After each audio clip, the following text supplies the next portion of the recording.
Barbara Leaming is the best-selling author who brings us the startling biography, If This Was Happiness. It is the tragic life story of Hollywood's love goddess, Rita Hayworth.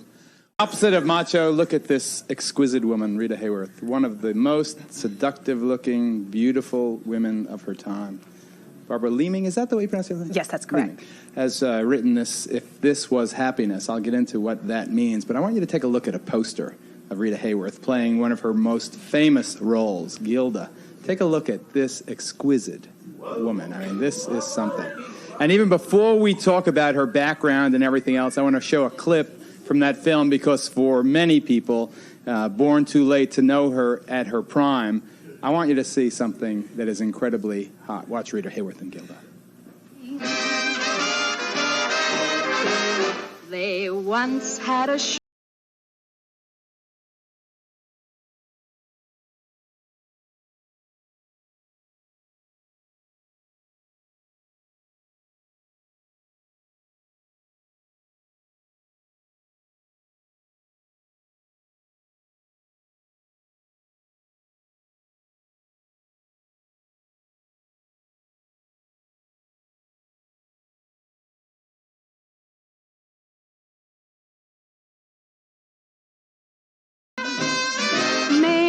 dance called the Hitchy Coo. That's the thing that slew my groove. Put the blame on Maine boys. Put the blame on Maine.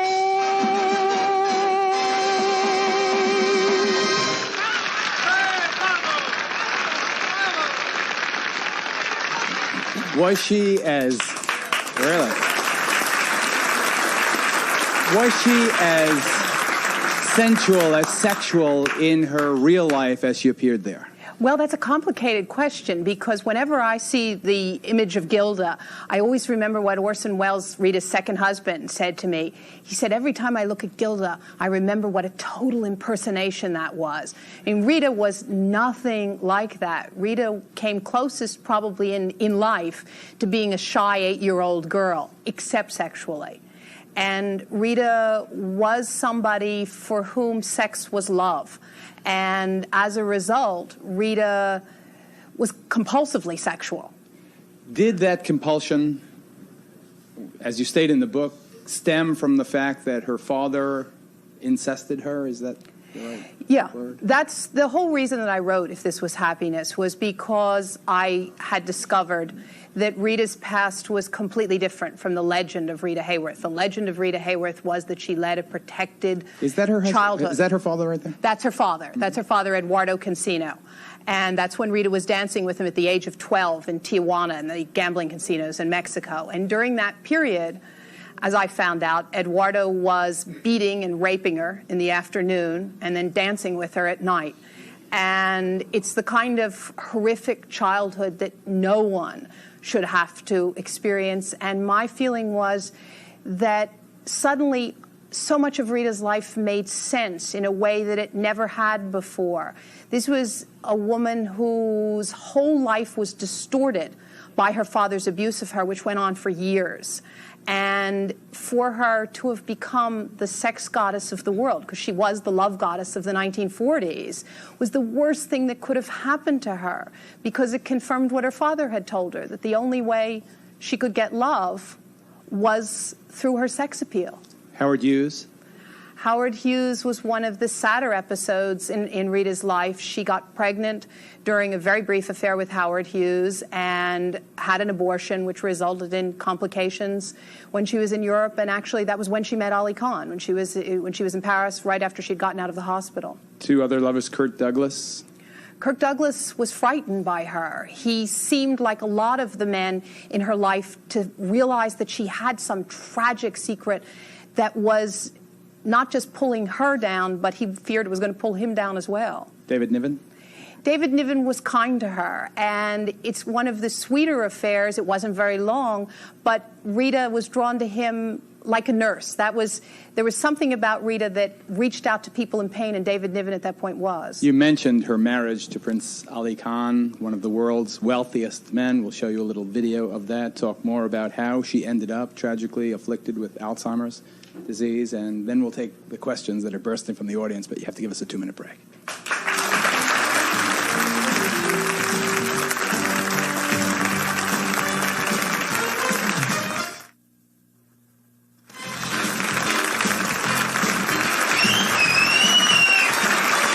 Let's jump right to husband number 3, Prince Ali Khan. How did that marriage, that legendary marriage, work out for her? Should never have happened. Ali was one of the 2 really good men in Rita's life. Orson and Ali both loved her. But there could never have been a worse person for someone who was constantly afraid that her men were going to leave her. Ali Khan was compulsively unfaithful. And also, he had fallen in love with Gilda and had no sense that the whole reason for Rita's marrying him was to escape from Rita Hayworth. And they were in conflict from the moment that the romance started. I met Princess Yasmin Khan, her daughter, who got so active in the Alzheimer's. When did that begin in Rita's life? Not Yasmin's involvement, but her mom's disease. That was one of the things that was so scary in telling her story, because really it was going on from Rita's 40s. But one of the difficulties was because the symptoms resulting from the incestuous abuse by her father and the early symptoms of Alzheimer's overlapped, the wild mood swings, the catastrophic reactions, that her family and her friends couldn't tell that there was something new wrong until it had reached a point where things were terribly violent. I remember one terrible picture of her at the end there. 1976, when she went to London.